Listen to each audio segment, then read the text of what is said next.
What of time and space? Everywhere and anywhere, every star that ever was. Where do you want to start?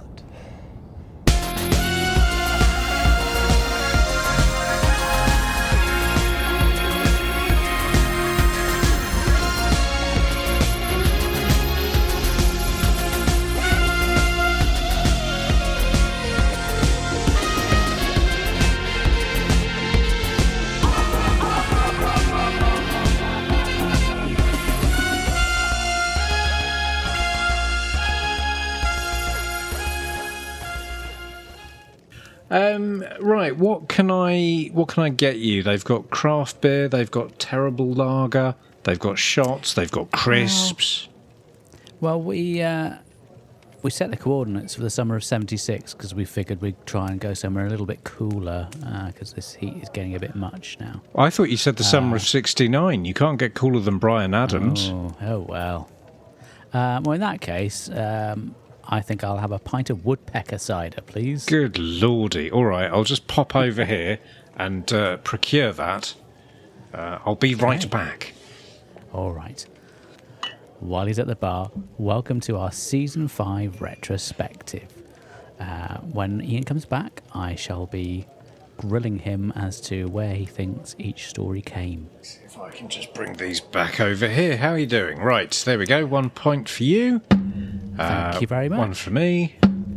Oh, it's a bit tart. I'm not going to touch that, you see. A younger man, me from last year or the year before, I'd have been all over that, but I'm just going to let it go because Mark, it's puerile to make childish sexual jokes about Doctor Who.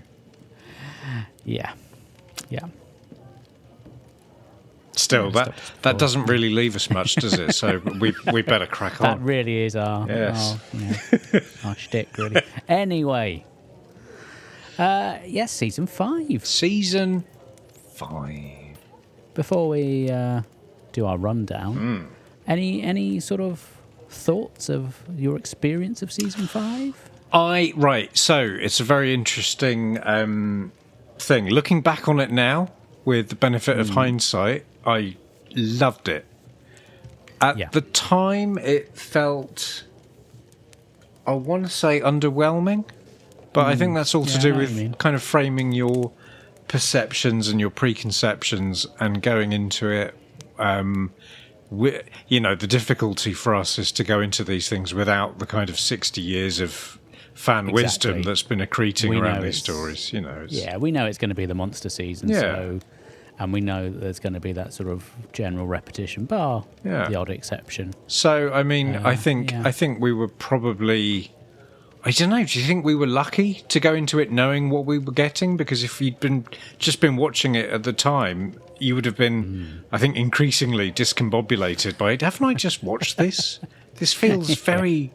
So I suppose it's like season 8 when the master is in like every single story. And again, then the audiences must have been a bit, Oh, what a surprise. It's him again. It's him again.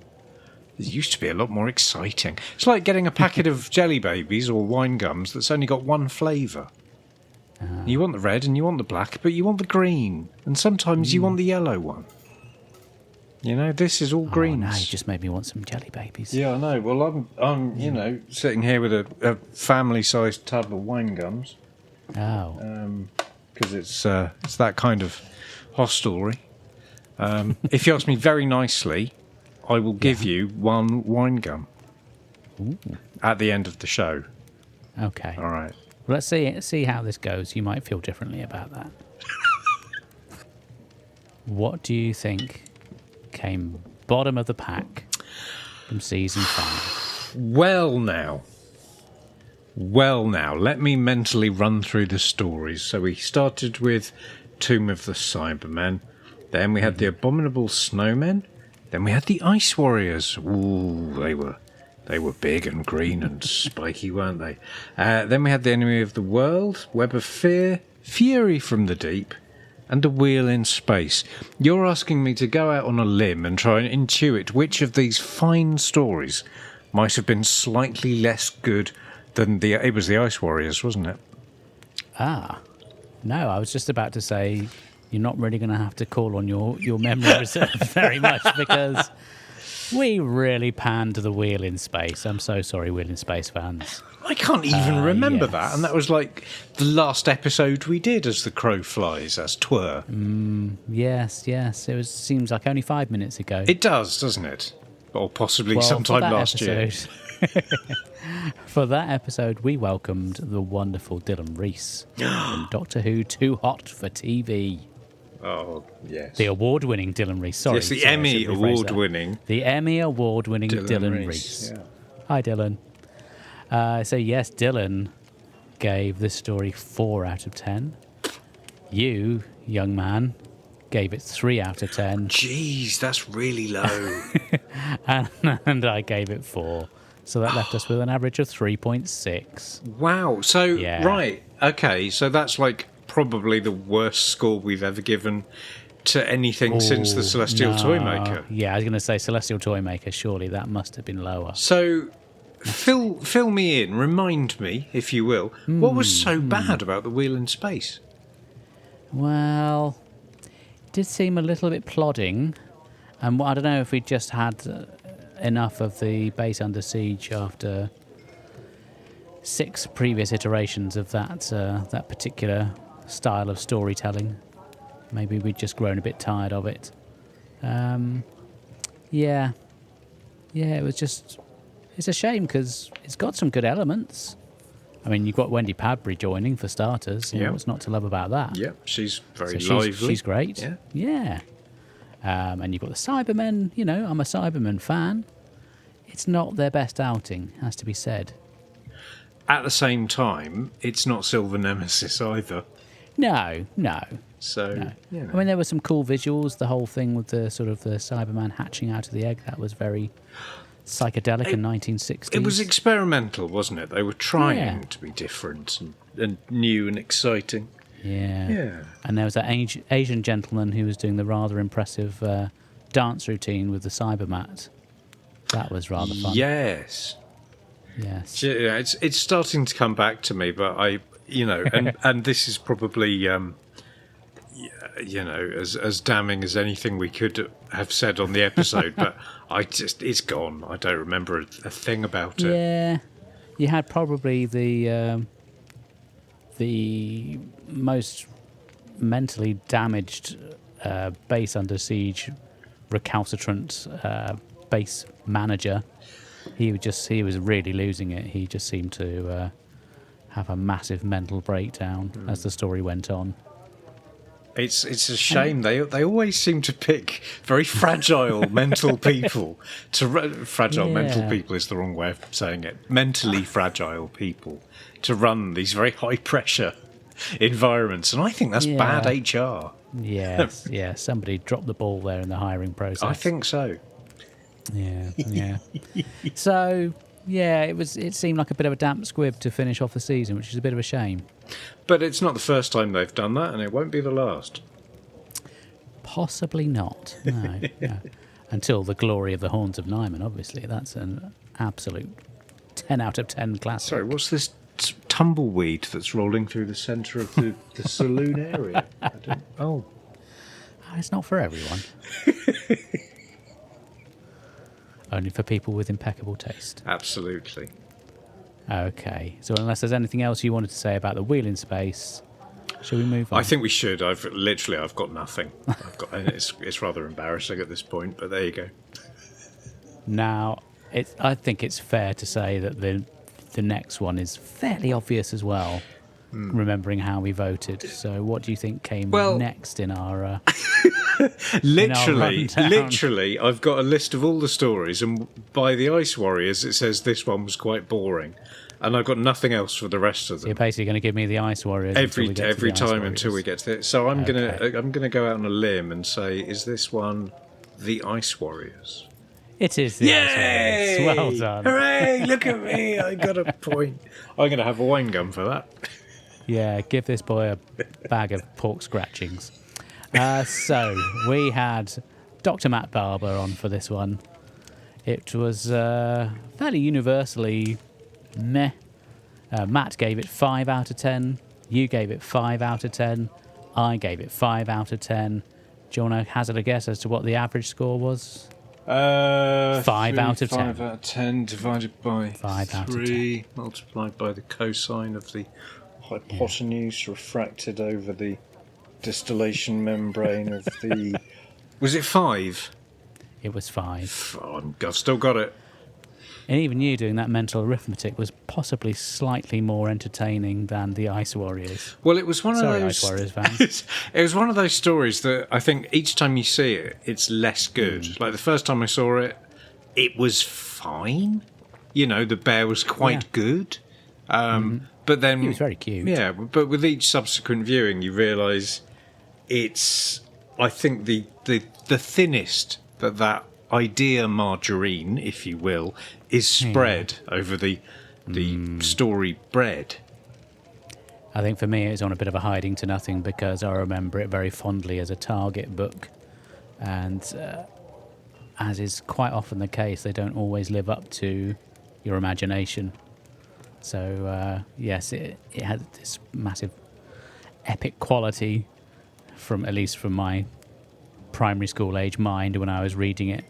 And as you say, with subsequent viewings, the shine is possibly coming off it a little bit. So I was going to ask, how do the actual Ice Warriors compare to how you imagined them? But then I thought, they're going to be on the cover, aren't they? So you probably would have gone into the book knowing what they would have looked like.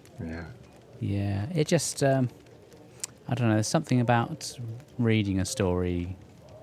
You just get more involved in it, and you're using your own internal effects Yes. budget and your own design studio, and it's always going to be better than, you know, there is no story that you finally watch it 20 years after reading The Target and find out it's even better than the book, because none of them and the other are. thing with the Targets was they were all relatively short reads, so the pacing was always pretty good on them. Oh, you know what? I've just thought the of Destiny of the Daleks. That was better on TV than the book, because the book was only like 17 pages long. Good lord. I'm trying to think of some positives to say about this one. Well, I liked the design of the Ice Warriors. They were, They're very cool. they looked good. They were somewhat ponderous though, and they weren't really able. Lumbering. They weren't really able to be very menacing, given that, you know, a 4-year-old on crutches could outrun one of them. So, but you got Bernard Bresslaw in the show, and that possibly wouldn't have happened in any other scenario, unless, I don't know, say the Third Doctor went camping and he was in a tent and Bernard Breslaw's like, oh God, I'd watch the shit out of that. Hello, the Third Doctor, should we look at Joe Grant's boobs? I mean, you know, that could have happened, but it didn't, and we've got to move on. So it was good to see see him is wrong. It was good to hear Bernie. And we had Cleggy from Last Summer Wine as well. We had Cleggy, yeah. There was and Shuey McPhee from Crossroads. And this was the one with John Culshaw playing the base commander, wasn't it? Yeah. Yeah. So he was good. He made an impression. And the world's most expensive computer. Was it that shoebox in the corner? I can't remember. Yeah. Oh, and I think, unless I'm mistaken, we didn't mention the vibro chair. Oh. Everyone wanted to go on that. Yeah, I bet they couldn't get Troughton out of it for love nor money. oh, Jamie! Oh, he'd have said. Oh, my giddy aunt. Don't let Victoria anywhere near it. She wouldn't have lasted 5 I've turned it up to 11 and I can't turn it off. Oh, I'm going to regenerate. What a way to go. Oh, I wonder if you could. That's a conversation for a different podcast. Can you achieve a level of sexual satisfaction that's so high it will make you regenerate? Well, if you believe certain stories about how Patrick Troughton unfortunately departed this world, I think you could be onto something there. Yes. Well, I mean, you know, if it's a choice between that or falling off a radio telescope, I'm going to go for that every time. Absolutely. Vibro chair away. Yeah. Anyway, to those 3 listeners remaining, welcome. We're so sorry.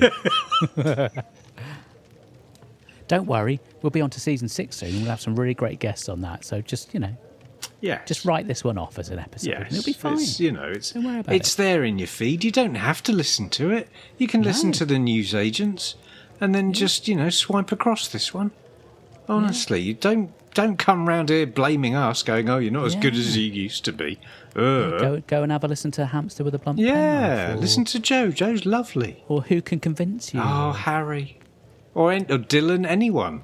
Yeah. Anything's got to be better than this. I'm not doing a great job of selling Radio Free this. Scaro. They're great, aren't they?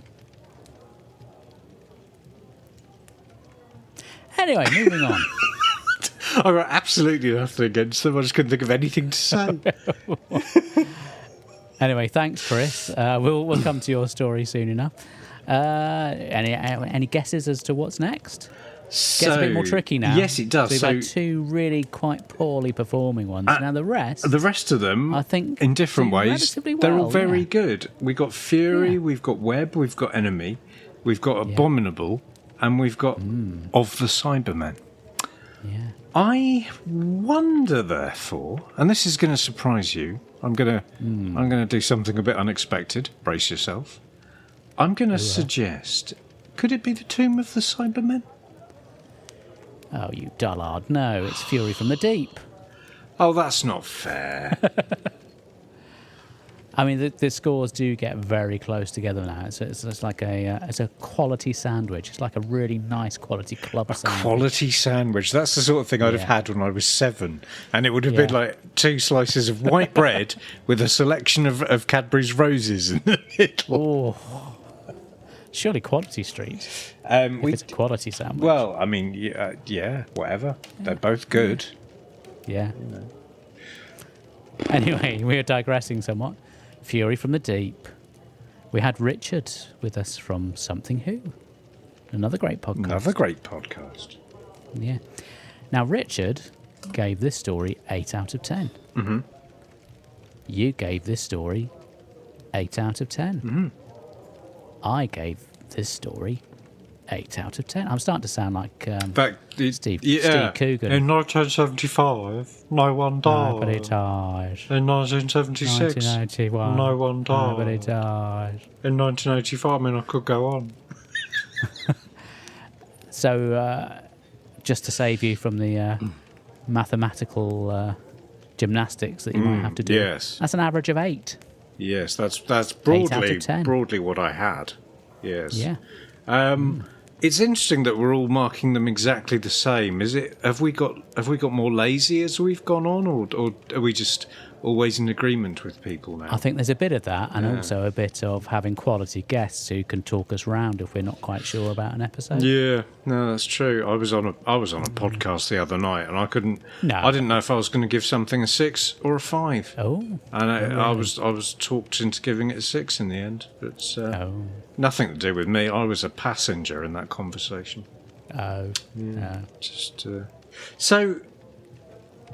Fury from the Deep. Does this deserve to be even in the bottom half of the season? I mean, it was great. It's a tricky one, wasn't it? isn't it? Because I think if you could see the actual broadcast version from season 5, I think it might possibly go a bit higher in the rankings. But we just have to rely on recons or animations. So Matt probably goes against it a little bit, maybe.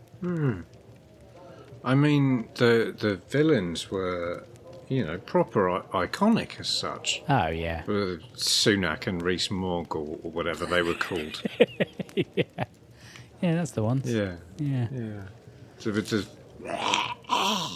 kind of Cadaverous, life-sucking...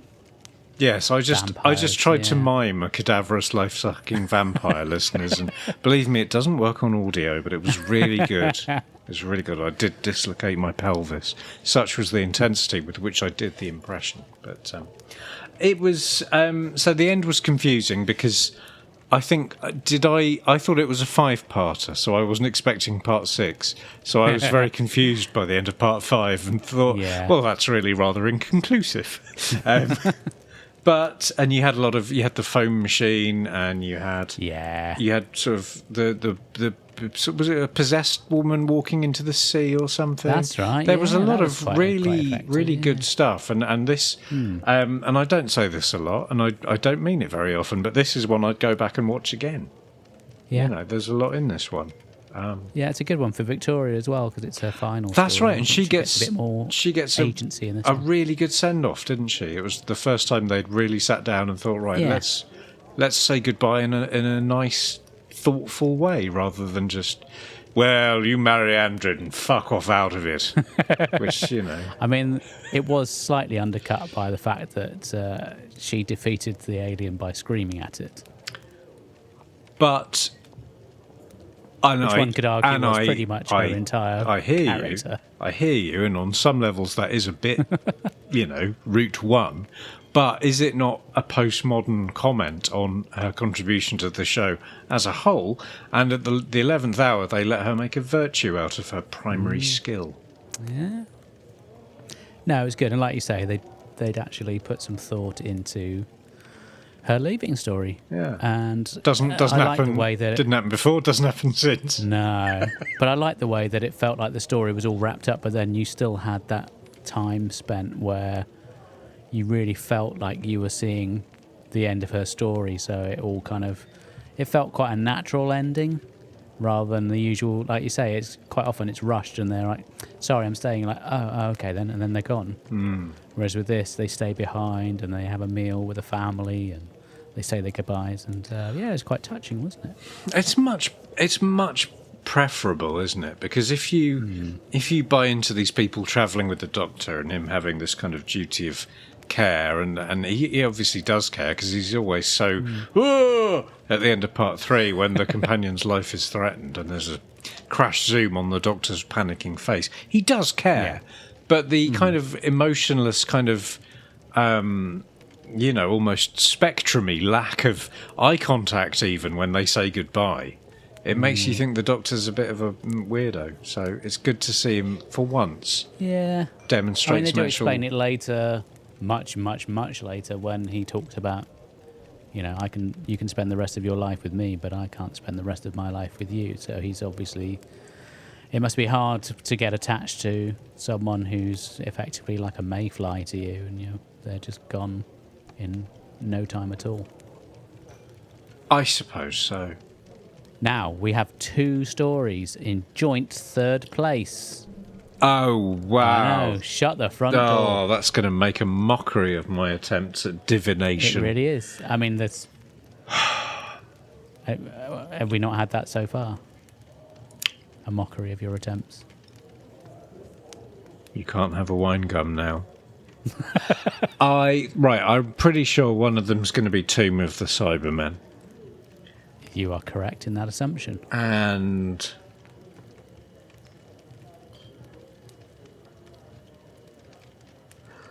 I'm gonna, and there's no science behind this, and this does not reflect my opinion. This is just an exciting guess to liven up the show.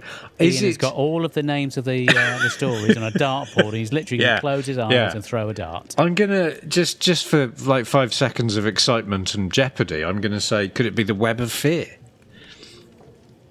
Well, no, that would be ridiculous to say that. I didn't say that then. I didn't say that. What I said was, could it be the Abominable Snowmen? It is. Oh. It is. So, Abominable Snowmen, we had the wonderful Nick Pegg, or a legend. Nick gave that story 8.5. You gave the Abominable Snowmen 7.5, and I gave it 9. Okay. I did like that story. Yes. And with Tomb, we had the wonderful Chris Burgess from Radio Free Skaro. Chris gave it 9 out of 10 for Tomb of the Cybermen. You gave it 7, and I gave it 9. So they both finished on 8.3. Interesting. Just snuck ahead of Fury, yeah. So which one would you like to cover first? Let's do the Abominable...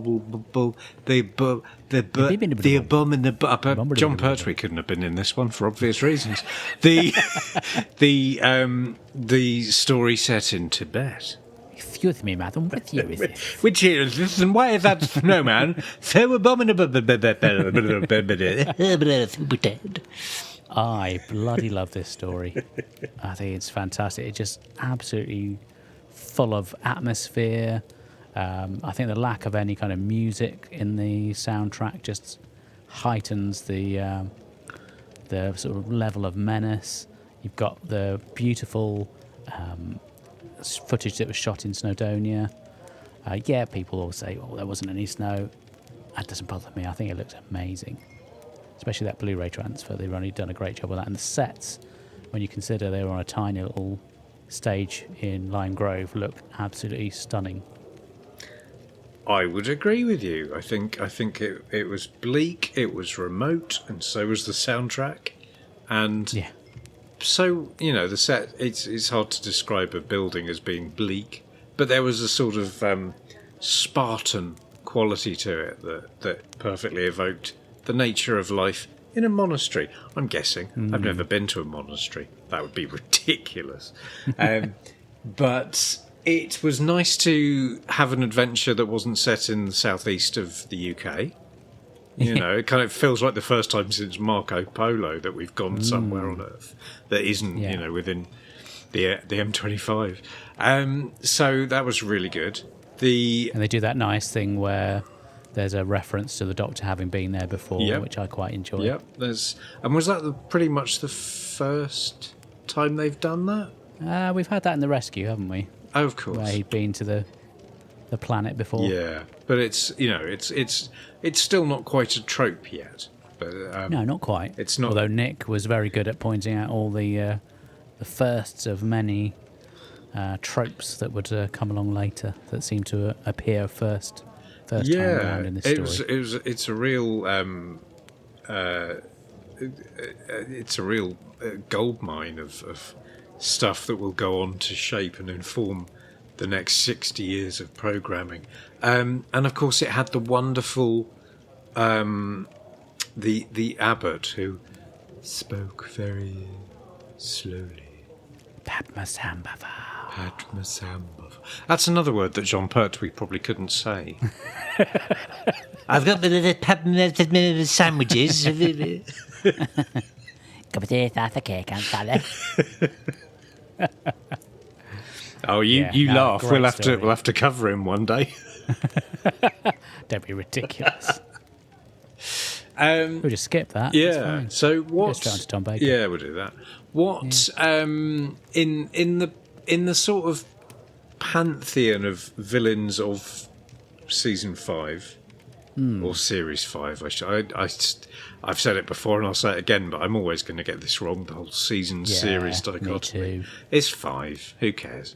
But I would say one of the more sort of low-key, subtly, actually menacing, baddies. Yeah, I really like it. Yeah, I think it was really effective. If I'd been a little kid sat there on the on the living room floor, hearing that every week, I'd have been scared. So it's quite a surprise to me that it doesn't really come back again after Web of Fear for a very long time. Yeah, it is. It is odd. It's one of those. It's one of those things. It's a bit like The Monk, where you think, did subsequent producers in the late 60s and early 70s just forget? Yeah, it's like the Zygons in Terror of the Zygons. That's such a memorable story. You just think, why didn't they come back sooner? There are so many great monsters that could have been brought back and become as recurring as our friends from Skaro or the gentleman from Telos / Mondas. Why didn't the Monk come back? Why didn't the Intelligence come back? Why didn't the Zygons come back? Why? Maybe that's why they're remembered more fondly, because they didn't come back. That is very true. Didn't have a chance to lessen their impact by coming back so often. Let's do a thought experiment, Mark, of New Who. What's your favourite monster in New Who? Ooh, probably the Weeping Angels. And they have come back. They have. So that's multiple times. That's crept up behind your argument and blasted it back in time. Yes, I've made myself look like a complete twunk. You giddy chump. I am a silly Sally. You are. Tomb of the Cybermen, then. Tomb of the Cybermen. I thought this was a cracking opener to the season. It was sort of high stakes. By 1960 standards. It felt like it had a bit of money spent. It felt like it had all of the money spent on it. I was surprised when it turned out there were another 6 stories after that. Yeah. Good cast, good confined claustrophobic environment. Great realisation of the actual tombs, some good effects with the thawing out of the titular Cybermen. Yeah, really good. Really good. Yeah, I think this is real comfort viewing for me. It's one of those stories I can put on if it's like a wet Sunday afternoon and there's not much on and I've got the telly to myself. That would be right up there with one of my sort of comfort stories to watch. Definitely. Okay, let's just delve a little more deeply into that. So it's raining outside. I'm guessing it's like winter, so the fire's on. I'm pretending money's no object and we're not living in a cost of living crisis. The fire's on. It's what? Nice hot cup of it's tea. about 4:30. Do you have maybe a sandwich? Ooh. No, I think probably a cup of tea, maybe a selection of biscuits. A selection. Well, a hobnob. I mean, a hobnob is a good biscuit. It's a party. I'm not a dunker. Not with something chocolatey. I think. No, only fools would dunk. Anything that's going to separate and thus It ruins the integrity of the biscuit, and it also it contaminates the tea. It contaminates the tea. Who wants that? Tea is Who wants sacrosanct. that last mouthful that's got like Exactly. moist all grit? sludge on the bottom It's of it. awful. No.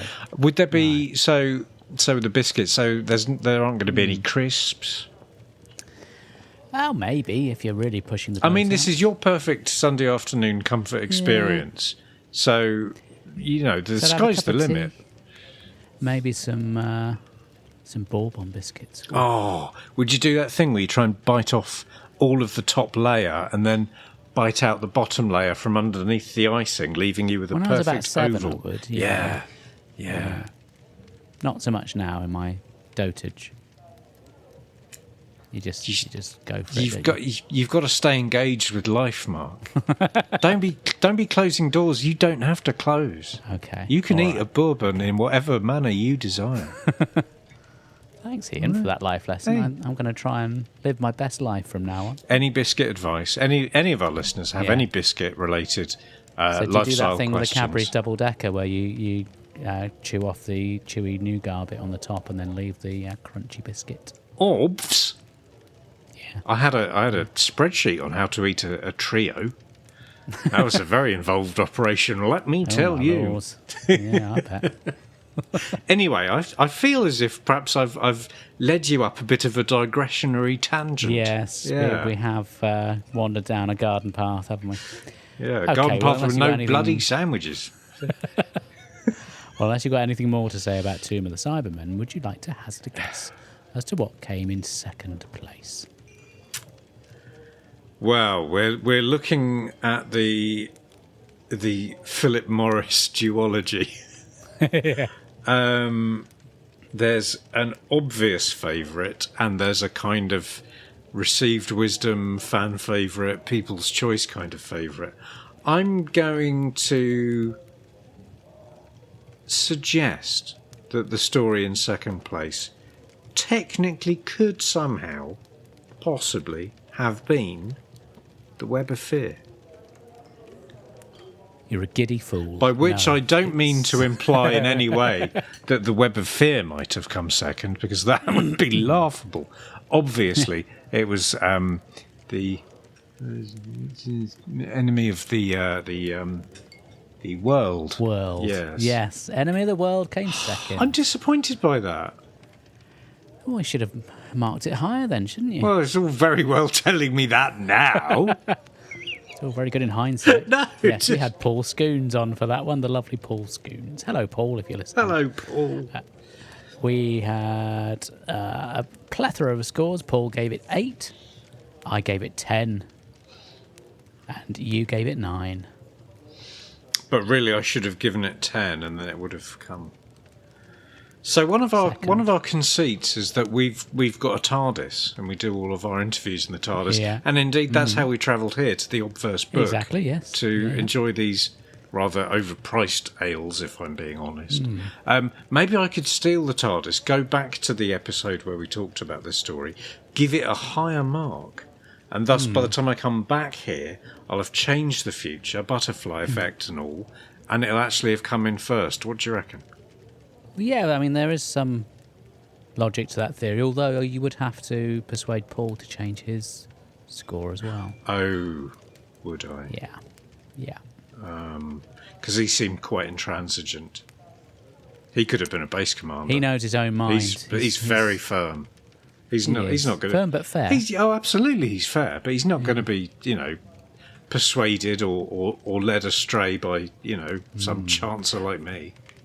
Do you remember when we were chatting to him, he said, "Oh, well, yes, when you're doing the info text for the Blu-rays, you come across all these facts and things that completely debunk what previously was thought about a particular story. I can't tell you what it's about, but it's a future series." And as we're recording this, they've just announced that season 20 is coming out on Blu-ray, and Paul has done the info text for it. Ooh. That's all I'm saying. I'm just leaving it there. Yeah. Can we get? I mean, it could be any of the stories from that. It could. I reckon there's a wealth of I bet the stories. Five Doctors has got all sorts of incredible stories Well, that we haven't heard. So yet. apparently, Nicholas Courtney didn't wear any trousers during the production of the Five Doctors. They had to be put caused in. all sorts of problems when they were filming. I They know. had to really, Oh, it's a galactic glitter. Oh no, it isn't. camera level just Oh, right. Yeah. No, it was all done with CG. Especially when that Cyberman puts his hand through the wall, he had to be very careful. He didn't grab something else. Yes. What's Welsh for glory hole? Harry, just send us an email. Oh God! Yes, enemy of the That's world. possibly the rudest thing I've ever said in this show. Oh, Wow. so I'm really disappointed that Enemy of the World didn't win, or at least come joint first, because I think it's of a a season that's packed with some really good stories. I do think it's the best. I think really in enjoyed terms it. of the direction, in terms of the production, in terms of the way In terms of their haircuts. Yeah, I wasn't really going to... No, now I've got Bennick's fucking haircut in my mind's eye again. And that very impressive outfit he was wearing as well. Oh, I can't stand the confusion hips, on his head. What did he look he's like? What was he fantastic, isn't he? doing? What do you ask for to have someone... It's absolute perfection, Ian. I won't hear a word against it. It's just superb.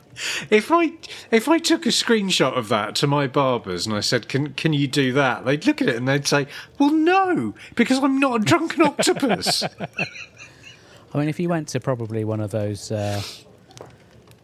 weekends where they're training up the newbie and you don't have to pay, Yeah. then possibly you might get that. Give us a cheeky Bennick, I'd say, and they'd slap me Yeah. and call the authorities. But I'm thinking of, mainly it's all about the descent into the underground silo in that sort of rocket capsule thing, which That's was really a quite a left staggering turn, isn't effect. it? And you had the canvas behind the set of the bench onto which they projected the footage of the guy walking. It was really experimental, and it pushed the envelope, and it meant that they could sort of spend all the money on the helicopter in part one, and then spend Bowie 3 got a episodes. hovercraft in the as Uncle Terence would say. And then everyone's just in a caravan for 3 episodes, like a sort of shit hidey Smashing crockery like no one's business. And when I say shit hidey high, I mean hidey high. Oh, that's Yeah, that really, the That was the most brutality. shocking moment of the lot. That was the most evil, villainous act we've seen on screen. We've seen planets destroyed. I We've seen felt genocide. mentally drained after watching that. We've bit. seen That was torture, just- but smashing a man's crockery. yeah, Oh. that's just that's the lowest of the low. And of course, the kind of main thing to talk about with that story is the double Troughton. Or the Papa Lazarou, as we like to Yeah, call it. as we could indeed. Hello, Dave. I'm the ruler of Mexico or somewhere. I'm It's from. my TARDIS now, Dave. I've got an Eddie's Odd Shop demonstration voice. I don't know what accent I'm doing. But he was very good in two roles. He was wonderful. He's done that.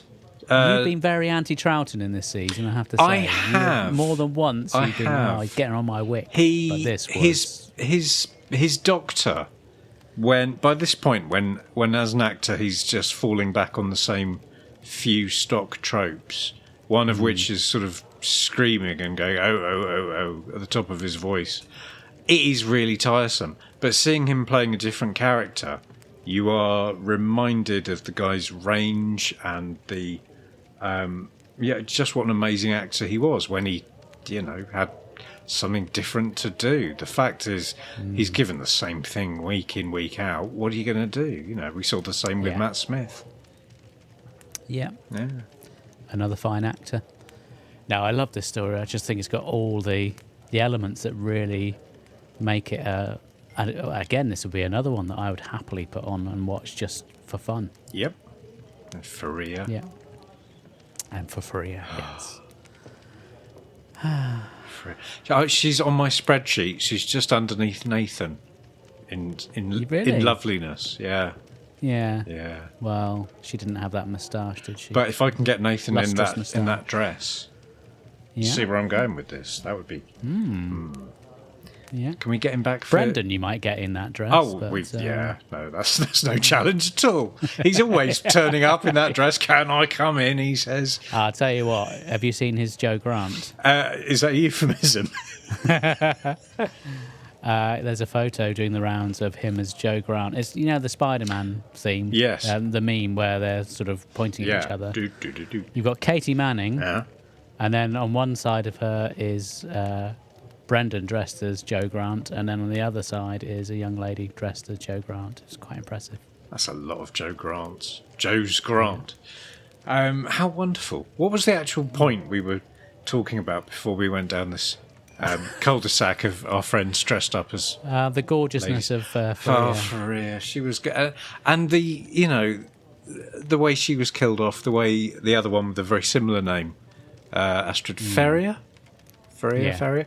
The way she was killed off, there was real kind of steel and brutal storytelling at work here in a way that some of the stories are a little bit more kind of fluffy and And then you had silly. the... but this was really high stakes. you had Colin. We've left out Colin. Yeah, I've left him out for a good reason. Well, let's not forget he went on to be the dog in Spaced. So, he had a career after this.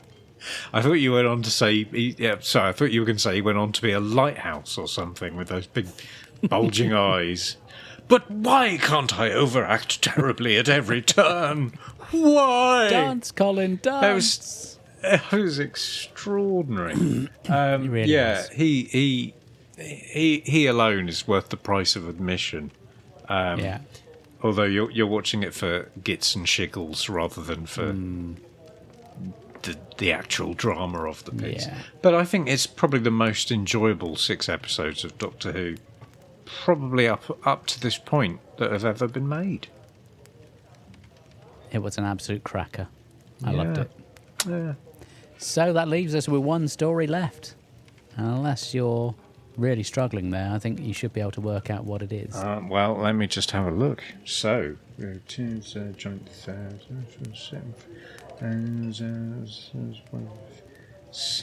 web of fear, web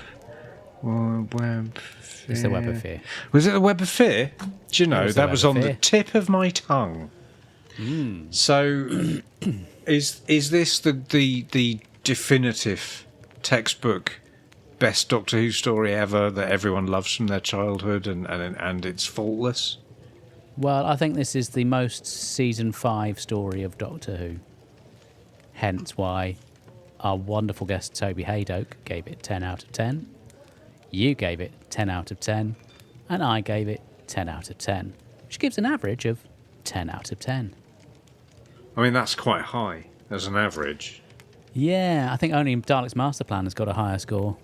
if Yeah, I'm memory still not serves correctly. entirely sure with that, and there is talk of a recount, but your lawyers are No, being we can't argue with Ben very, Schneider. very obfuscatory. Well, it's not so much him, is it? It's the it's you. If Ben wants to give it 11 out of 10, I'm not going to stand in his way. All I'm saying is, when the lawyers get their hands on the phone in question and they're able to unlock it, we will go through the correspondence and we will see the truth laid bare at the inquiry. You look evasive. Have you given your phone to the inquiry yet? Unfortunately, I dropped it off the side of a ferry. Interesting. Sadly, I just turned it off just before anyone could do the Find My iPhone. Oh no! What a I know. What a bitter irony that is. I know. Oh well, there's a number of ways. We'll get to the truth. So, Web of Fear, you quite liked it, then you gave it a 10. Oh, I loved it. You gave it a 10. We're not talking about me, Mark. I'm not on trial here. I mean, it's got to be 10 out of 10 just for Evans, hasn't it? It really does. He's a very like Colin in a number of ways. There are certain performances so dotted entertaining. I through love the him. season Great. that leap off the screen. And I think I said he was like a proto-Talfrin Thomas. So we've got that to look forward to in seasons to come. So yeah, he was great. So The Web of Fear, for me, is always going to be the book I read at Nanny and Grandad's house when I was about 6. And I read it in one sitting on the carpet. And you're always going to love that in the same way that you're always going to love, Charlie and the Chocolate Factory or something. It's just, it's one Or of the Horns of Nymon. Or Charlie and the Chocolate Factory. It's just one of the texts of childhood, if you will. So when this story came back, it was always going to be, just lapped up by everyone. And it didn't disappoint. The only fly in the ointment is we still don't have episode, I want to say 3, where you actually see the Brigadier for the first time. But, it's Nicholas Courtney. You can make... I mean, you've got Nick Courtney coming back into the show. You've got Douglas Campfield on directing duties. You've got a really top-quality cast. You've got Yeti wandering through the London Underground. With web guns. With web guns. So automatically you've got a... Huh? You've got the claustrophobia of that, the terror of that, the kind of... It's in your own back garden realism of, and the whole London. whodunit aspect to it as well. Again, I think was really well handled. Yeah, you're watching it, and I don't know about you, but every time I watch it, I always forget who the bad guy is. So I'm always coming at it every time thinking, oh, is it Chorley? He's a bit of a turd. He's a git. Yeah, I don't. Could it be? The professor, maybe it's Weems, maybe it's, Staff Sergeant.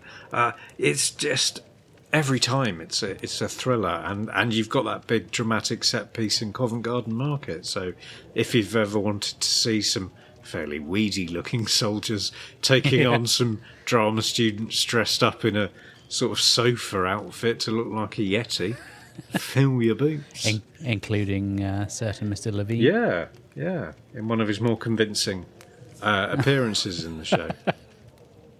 Star of Doctor Who. Yeah. What's not to like? Hey. Such a great story. And again, it's just astonishing that the Great Intelligence didn't come back, especially by the time you're into a run of seasons where the Doctor's stranded on Earth and you're kind of reliant on some alien menaces turning up to challenge him for 4 episodes. You'd think the Great Intelligence would have been an absolute shoo-in. Maybe in Mr. Pertwee's contract he had a clause about there shall be no greater intelligences than mine. Possibly. Or maybe they... Because I can't remember if there was a bit of a falling out with the writers on these stories. I seem to remember there was something going on there where they had a bit of a disagreement. And it took 45 years, and the arrival of as diplomatic and and worldlier figure as Stephen Moffat to get them back on board, or did he just? It would seem so. Yeah. Maybe they died, and he just contacted their kids and said, "Do you want some money for Very possibly. old rope?" Anyway, So there we are. Season 5. was it your one favourite done. season so far? I did enjoy it. pretending it had Daleks and Master Plan in it, Season 3 still has it for me.